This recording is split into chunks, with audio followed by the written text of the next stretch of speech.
अपराध दो किस्म के होते हैं, एक जो अचानक से हालात की वजह से पैदा होते हैं, दूसरे जो सोची समझी साजिश के तहत किए जाते हैं, कानून को चैलेंज करके किए जाते हैं। ये केस दूसरे किस्म का है। देवरिया पुलिस थाने में जैसे मेरा तबादला हुआ, एक संगीन केस मेरे सामने आया। जैसे ही इस केस की इंक्वायरी हम करते चले गए, हर कदम पे अपराधी हमें चुनौती दे रहा है।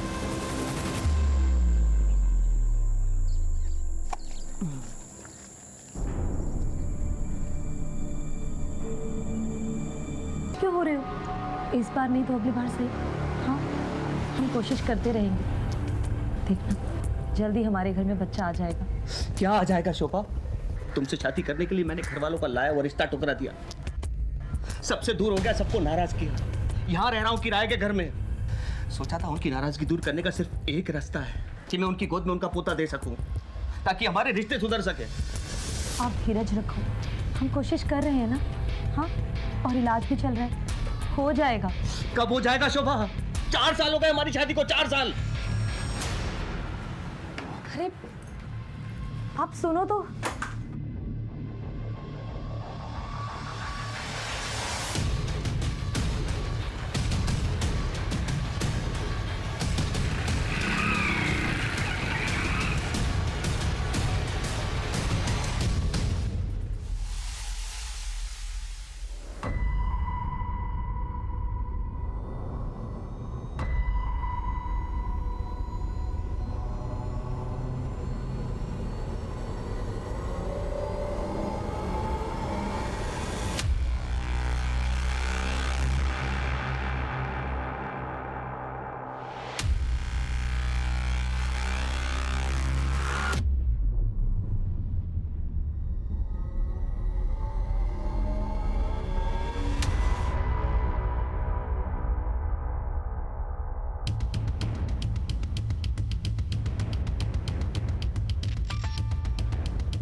अरे आप इतनी जल्दी घर आ गए?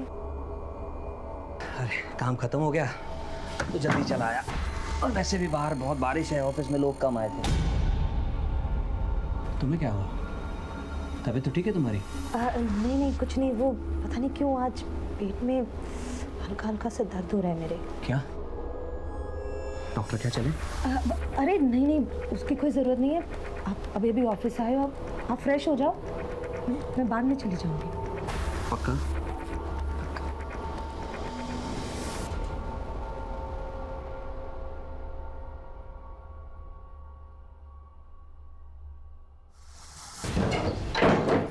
अरे अंदर कहाँ चले आ रहे हो? अरे कौन है? क्या बनता तू? चल घुसा पड़ता तेरे कान में। क्या कर रहा है?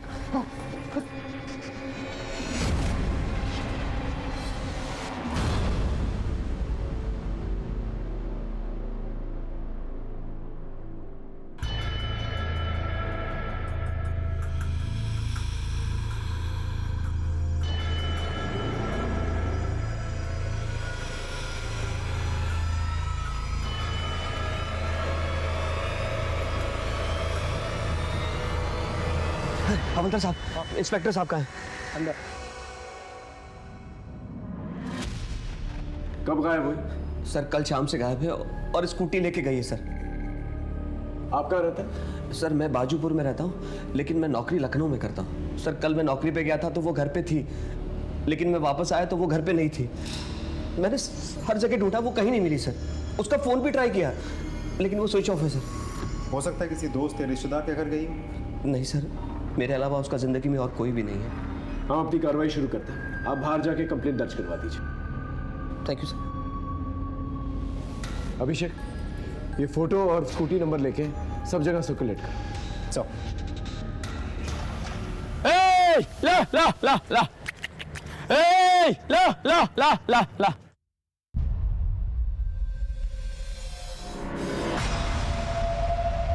कौन कौन?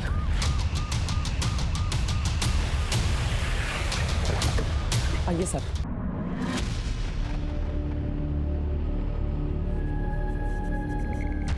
कहाँ जाती थी पता है आपको? नहीं पता। अच्छा एक बात बताइए, विनोद और शोभा के बीच आपसे रिश्ते कैसे थे? विनोद बहुत प्यार करता था शोभा से, लेकिन शोभा के गायब होने से एक दिन पहले मैंने उनके घर से झगड़े की आवाज़ें सुनी थी। मैं यहाँ हर कोशिश में लगा हूँ कि अपने परिवार को बच्चा दे दूँ, और तुम मुझे बेवकूफ बना रही हो। अब तुम्हारी झूठ का पर्दाफाश हो गया, तुम्हारी डॉक्टर ने मुझे सब बता दिया। क्या सब कुछ बता दिया? देखो विनोद, मैं तुम्हें भी सब कुछ बताने वाली थी, लेकिन मुझे बहुत डर लग रहा था कि कहीं तुम मुझे छोड़ के ना चल जाओ। इतना बड़ा झूठ, इतना बड़ा झूठ। तुम मुझे बेवकूफ बनाती रही और मैं बेवकूफ बनता रहा। छी!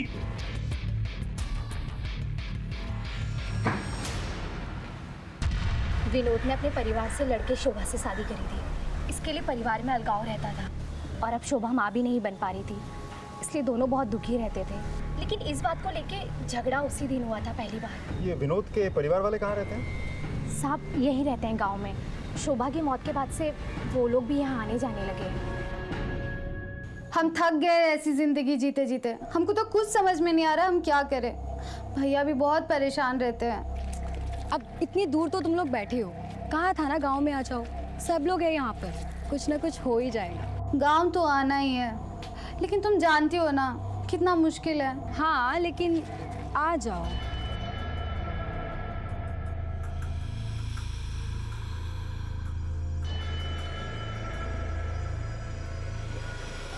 अच्छा मैं तुझे बाद में कॉल करती हूँ।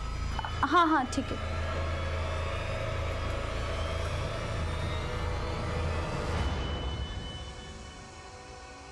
पंद्रह तारीख को तुम्हारे और शोभा के बीच किस बात पे झगड़ा हुआ था?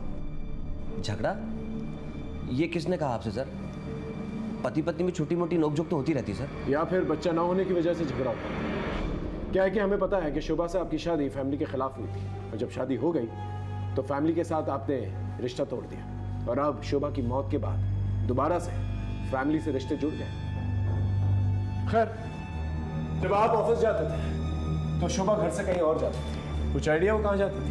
क्योंकि आपने कहा आपके अलावा उसकी जिंदगी में कोई नहीं था, कहीं उसका अफेयर तो नहीं चल रहा था। सर ये कैसी घटिया बात कर रहे हैं आप? एक मरे हुए इंसान के खिलाफ इस तरह की बात? देखिए, तैश में आने की जरूरत नहीं है, हम सिर्फ सच जानने की कोशिश कर रहे हैं। सर सच तो यह मेरी बीवी का खून हुआ है, और कातिल को ढूंढना तो बहुत दूर की बात है, आपने तो सबूत तक नहीं ढूंढा। आपको एंजाइटी अटैक्स आते हैं? पिल्स देते हैं? व्हाट? आप राइट हैंडेड या लेफ्ट हैंडेड? राइट ही हूँ। ऐसे ही पूछो। खैर, हमारी इजाजत के बगैर शहर छोड़ के मत जाइएगा, ओके? अभी आप जा सकते हैं। इस आदमी को गुस्सा बहुत आ रहा है और ये कुछ छुपा भी रहा है। हो सकता है कि मियाँ बीवी में बच्चा ना होने की वजह से जो झगड़ा होता था वही एक वजह हो जिसकी वजह से इसने मार डाला उसे। हो सकता है सर। इस मियाँ बीवी के बारे में पूछताछ करो, पता लगाओ क्या चक्कर चल रहा था इन लोग के बीच में। और हाँ, ये जानना बहुत ज़रूरी है कि शोभा कहाँ जाती थी, किससे मिलने जाती थी, इनकी फैमिली। सर ये बैग मिला है और उसके अंदर सर ये यूनिफॉर्म मिला है सर। इस यूनिफॉर्म को कोई पहचानता है यहाँ? हाँ सर, इस गांव में एक स्कूल है, ये यूनिफॉर्म उसी स्कूल का लगता है। हो सकता है ये लास्ट काजल की हो। कौन काजल? भूषण श्रीवास्तव की बेटी। सर वो एक दिन से लापता है। Bhushan Srivastava? Sir dead body के पास में ये मेडिसिन रैपर मिला है। दिखाओ सर। सर ये तो वही दवाई है जो हमें शोभा के मर्डर स्पॉट में मिली थी, और इस लड़की का चेहरा भी बुरी तरह से बिगाड़ा गया है, जैसा कि शोभा के साथ हुआ था। बॉडी को पोस्टमार्टम के लिए भेजो, देखते हैं रिपोर्ट में क्या आता है।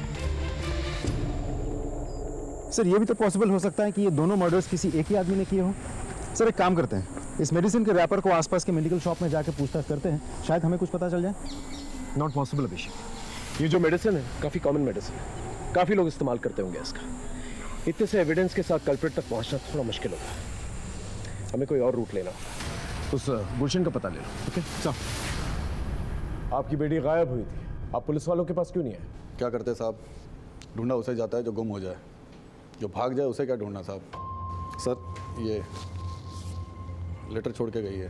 भाग गई उस मास्टर अशोक के साथ। मैं उसके पास भी गया था साहब, लेकिन वो नहीं माना। क्या करता, पुलिस में रिपोर्ट करता तो बेइज्जती होती, इसलिए बैठ गया चुपचाप। अशोक ने क्या बताया था?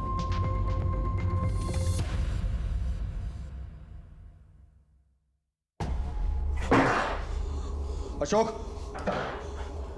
काजल कहाँ है? मुझे नहीं पता काजल का। इज्जत के सिवा कुछ नहीं है मेरे पास। बता दे काजल कहाँ, नहीं तो जान से जाएगा। मैंने कहा ना मुझे नहीं पता काजल का। और ये मेरा घर है, चिल्लाओ मत यहाँ पर। निकलो यहाँ से, निकलो। छोड़ूंगा नहीं तुझे। अब देख क्या करता हूँ मैं तेरे साथ। चलो निकलो यहाँ से।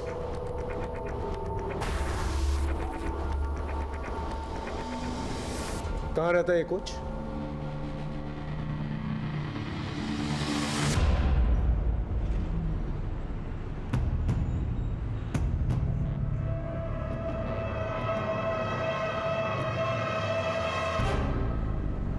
एकदम परेशान मत होइए, और 1 से 2 दिन लगेगा, बाकी 2-3 दिन में मैं आपका काम करा दूंगा, ठीक है? चलिए सर, थैंक यू।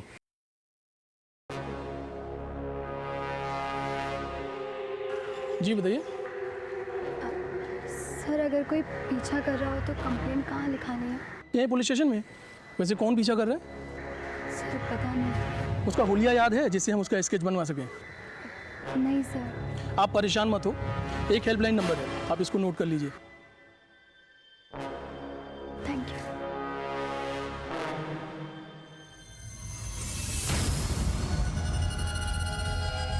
सर, काजल की पोस्टमार्टम रिपोर्ट आ गई है। उसके साथ रेप किया गया था। व्हाट? जी सर, दोनों जगहों पर मिली मेडिसिन का रैपर सेम है, नकल डस्टर के मार्क्स भी बिल्कुल सेम है, और मारने का तरीका भी बिल्कुल वैसा ही है जैसा शोभा का था।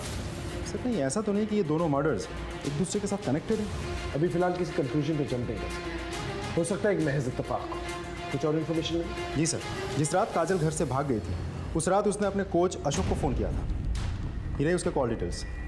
लेकिन सर अब अशोक अपने घर से फरार है।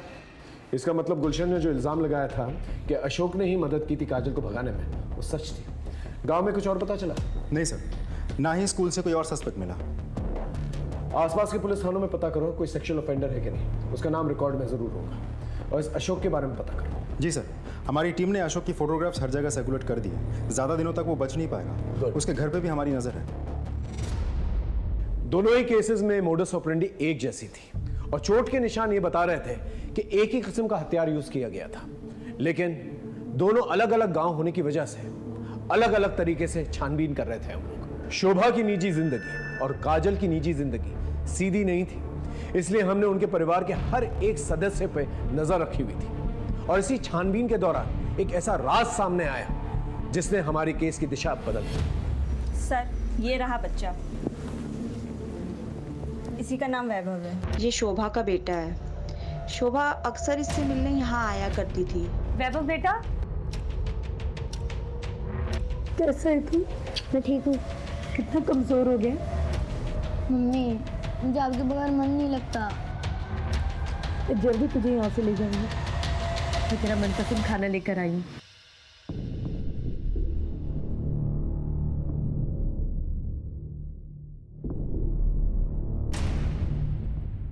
सर, शोभा ने कहा था कि उसने अपने पति से बात किया है कि वो इसे अपने साथ लेकर जाएंगे।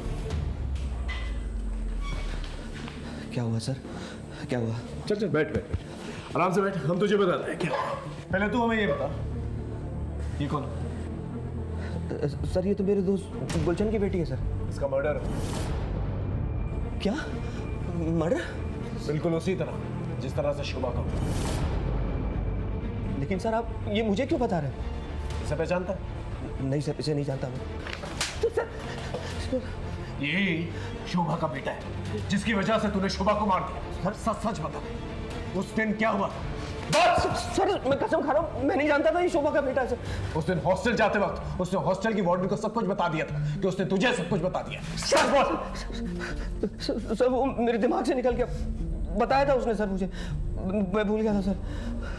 मुझे माफ कर दो विनोद, मैंने तुमसे कुछ झूठ नहीं बोला, सिर्फ सच छुपाया विनोद। मेरी शादी पूरी तरह से बर्बादी थी। फिर तुम वैभव को अपना लो विनोद, प्लीज। मैं वैभव को तुम्हारे पास ले आती हूँ विनोद। देखो, मना मत करना विनोद। लेकिन मैंने उससे ये कभी नहीं कहा था कि मैं उसे अपना लूंगा या वो उसे घर ले आए। तूने कहा नहीं, करके दिखाया। इसलिए जब शोभा बाहर निकली तूने उसे मार दिया या मरवा दिया, ताकि ना रहे वैभव और ना रहे वो, और तू दोबारा अपने माँ बाप की मर्जी से शादी कर सके। सर चाहे तो आप सारी जिंदगी के लिए मुझे जेल में डाल दीजिए, मैं आखिरी वक्त तक यही कहूंगा कि मैंने शोभा को नहीं मारा, नहीं मारा, नहीं मारा।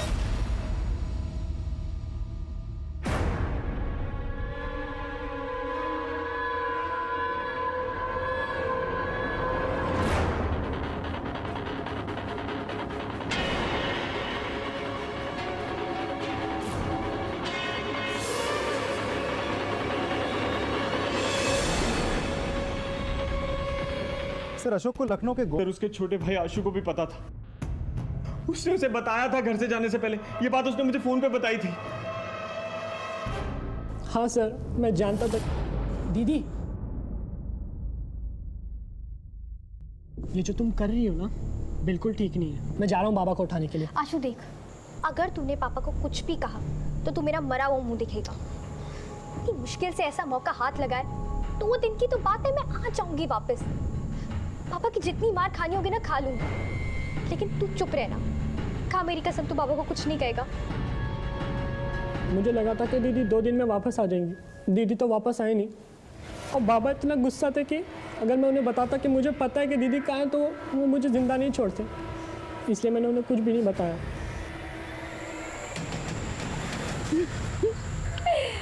सब कुछ कितना बदल गया नहीं? तो सालों बाद आई है ना, इसलिए ऐसा लग रहा है। बदलता नहीं तो हम ऐसे यहाँ नहीं मिलते, वो तो है। लेकिन तू जा रहा क्या पे कैसे? भैया ने कहा गांव चलो तो चली आई, और अब हम यहीं रहेंगे। हाँ हाँ हाँ। अब अच्छा, अब मैं चलती हूँ, बहुत देर हो गई है। वैसे भी भैया ने घर से बाहर निकलने से मना किया है। हाँ, वैसे भी आजकल इस गांव के हालात कुछ ठीक नहीं है, तो एक काम कर, तू भी निकल और मैं भी चलती हूँ। ठीक है, बाय।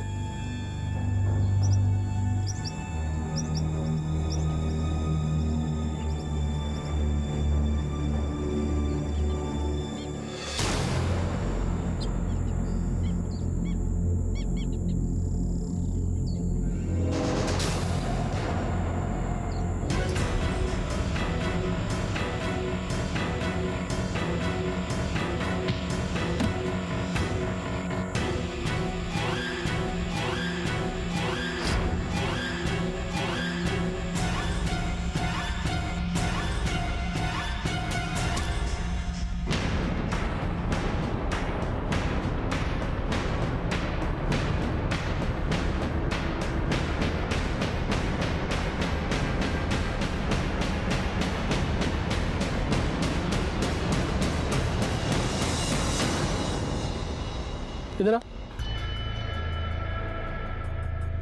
जी सर। ये तेरा तू कहाँ जा रहा है? घर जा रहे सर।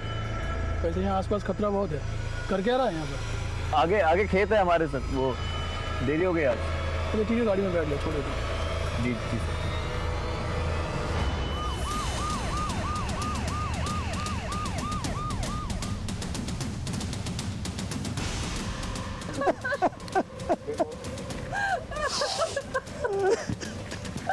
आप लोग हटिए प्लीज, हटिए। साइड हुई साइड।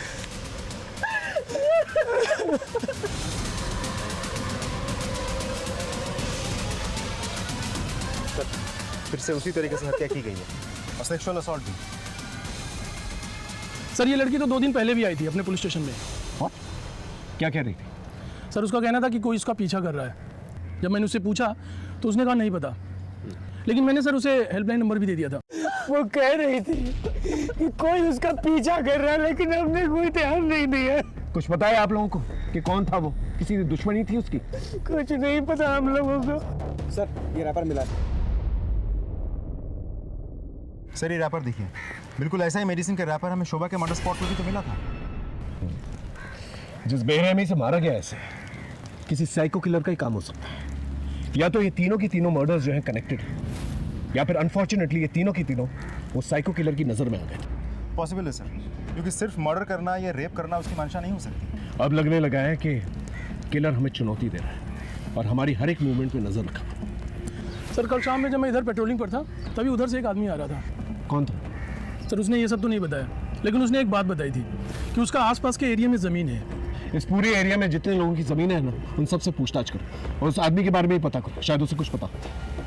खैर, इसकी फोटो लो और आसपास के एरिया में पूछताछ करो। ये कह रही थी कोई इसका पीछा कर रहा है, पता करो, शायद किसी ने कुछ देखा। ओके, और बॉडी को पोस्टमार्टम के लिए भेजो।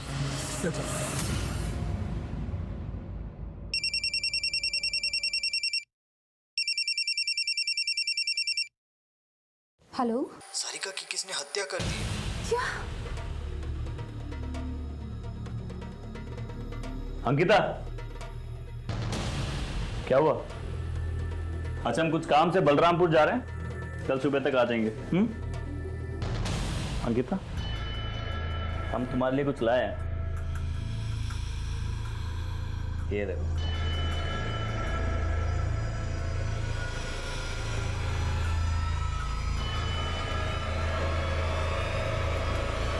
वैसे भी आजकल इस गांव के हालात कुछ ठीक नहीं है, तो एक काम कर, तू भी निकल और मैं भी चलती। क्या हुआ, पसंद नहीं आया? नहीं भैया, अच्छा है। हमें पता है तुम क्या सोच रही हो। यही सोच रही हो ना कि तुम्हारा नाम तो ए से आता है, फिर ये एस क्यों? सच बताए, हमने हमारे लिए लिया था, पर क्या है, अब तुम रख लो। चलते हैं।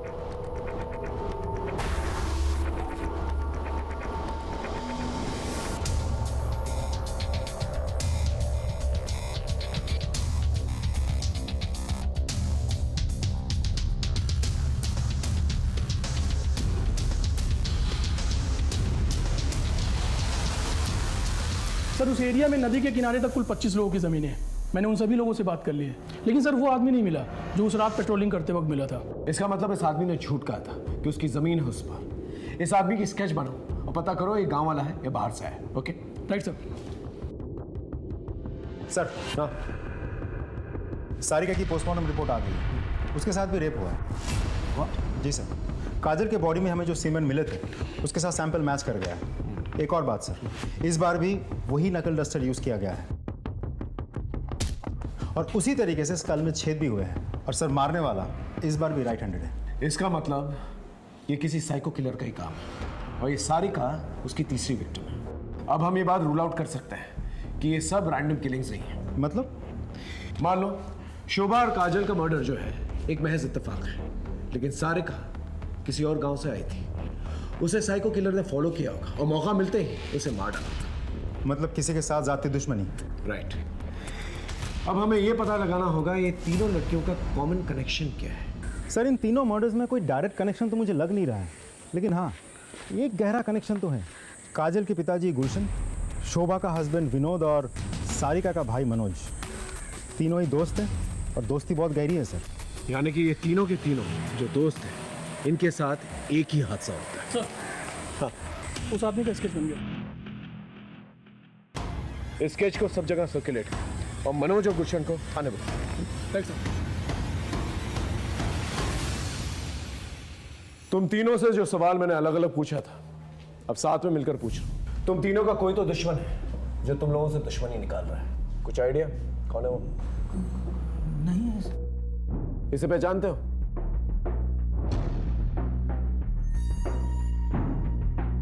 ये तो श्याम है। कौन श्याम? हमारे गांव का ही है, ओम साहू का बेटा। सर, सालों पहले इसने गांव छोड़ दिया था, लेकिन सर हमें पता चला कि कुछ दिन पहले इसने गांव आना शुरू किया है। और सर, जब से इसने गांव आना शुरू किया है तब से ऐसे कांड होने शुरू हो गए। तो अब बता रहे हैं हमें भी अभी तस्वीर देख के झटका लगा। आप लोग हमें ये बताइए, आप लोगों का कनेक्शन क्या है इसके साथ और ये कहाँ मिलेगा?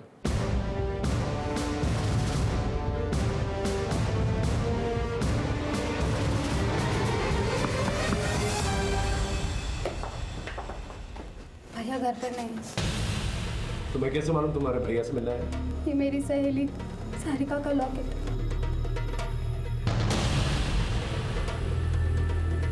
ये लॉकेट तो सारिका का है। शाम का है? भैया बलरामपुर। बलरामपुर? बलरामपुर में तो मेरी बहन स्नेहा रहती है, मैंने बताया था ना आप लोगों से। चलो बलरामपुर।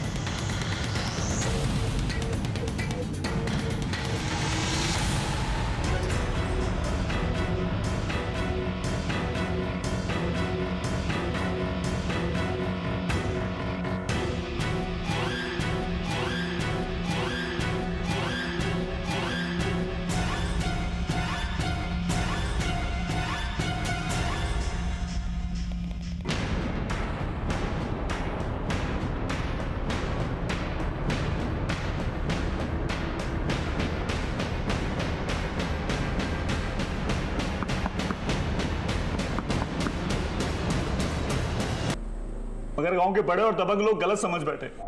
हमारे बाबा ने कहा कि जब तक मामला ठंडा नहीं हो जाता गांव से दूर रहो, मगर हमारे दूर जाने के बाद मामला और बिगड़ गया। वो हमारे बाबूजी को उठाकर ले गए हमें ढूंढने के लिए। जैसे ही हमें पता चला हम पहुंचे उनके पास।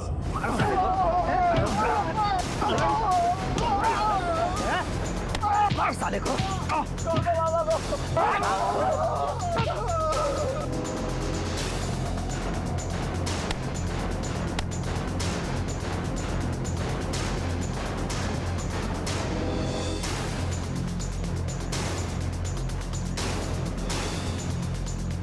साले दोबारा इस गांव में दिखे तो पूरे खानदान को खत्म कर दूंगा।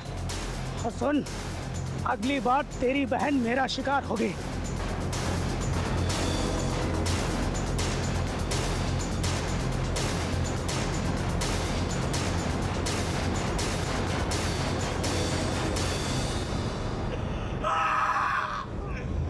मारपीट से ज्यादा उन्होंने हमारे बाबा की दिल पे चोट पहुंचाई।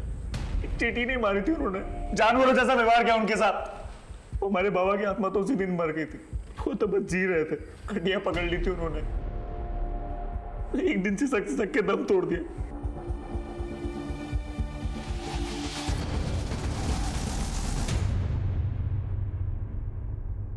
गलती हमारी थी भी नहीं, फिर भी उन्होंने हमारे साथ साथ हमारे बाबूजी को भी सजा दी। तभी हमने सोच लिया कि बदला तो लेंगे। बदला लेना ही तो गुलशन, मनोज और विनोद से लेते। उन 3 निर्दोष औरतों ने क्या किया? ये बात आप उनसे जाके पूछो ना। अगर उन्हें कोई बात करनी थी तो हमसे क्यों नहीं की? हमारे निर्दोष बाप को क्यों घसीटा बीच में?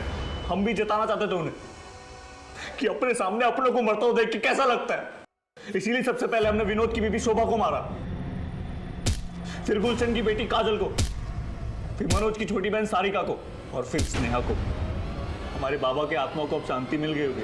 अब आप हमें फांसी दो या जिंदगी भर जेल में रखो, कोई फर्क नहीं पड़ता। फांसी तो तुझे होगी, लेकिन एक बात बता देता हूं तुझे, तूने जो किया है ना, उसकी वजह से तेरे बाबा की आत्मा को कभी भी शांति नहीं मिलेगी।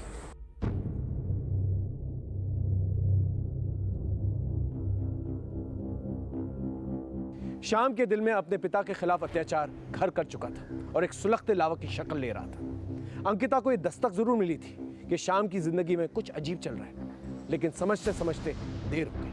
आशु को यह दस्तक मिली कि काजल अपने कबड्डी के खेल के जुनून में कुछ गलत कर रही है, लेकिन उसने ये बात अपने माँ बाप से छुपा के रखी और नतीजा बहुत ही भयानक निकला। शोभा ने विनोद से बात छुपाई, लेकिन जब बताने पे आई तो मौका ही नहीं मिला। सारिका ने बार बार अपने घर वालों से यह कहा कि कोई उसका पीछा कर रहा है, लेकिन किसी ने उसका यकीन ही नहीं किया। सच कहें तो विनोद, मनोज और गुलशन ही इस अपराध के रचयिता हैं। उन्होंने बिना सच जाने कानून को अपने हाथ में लिया और एक ऐसा बीज बोया जिसने तबाही मचा दी। दस्तक होती जरूर है, चाहे वो जोरदार हो या खामोश। उसे सुने, समझे और सतर्क रहें। फिर मिलेंगे एक नए केस के साथ। तब तक देखते रहिए क्राइम पेट्रोल दस्तक, क्योंकि मकसद बताना नहीं, बचाना है। जय हिंद।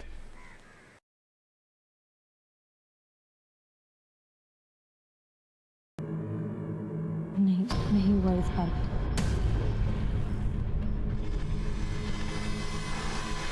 मेरा तो नसीब ही खराब।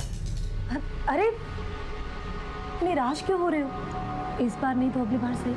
हाँ, हम कोशिश करते रहेंगे। देखना, जल्दी हमारे घर में बच्चा आ जाएगा। क्या आ जाएगा शोभा? तुमसे शादी करने के लिए मैंने घर वालों का लाया और रिश्ता टुकरा दिया। सबसे दूर हो गया, सबको नाराज किया। यहाँ रह रहा हूँ किराए के घर में। सोचा था उनकी नाराजगी दूर करने का सिर्फ एक रास्ता है कि मैं उनकी गोद में उनका पोता दे सकूं, ताकि हमारे रिश्ते सुधर सके। आप धीरज रखो, हम कोशिश कर रहे हैं ना। हाँ, और इलाज भी चल रहा है, हो जाएगा। कब हो जाएगा शोभा? 4 साल हो गए हमारी शादी को, 4 साल।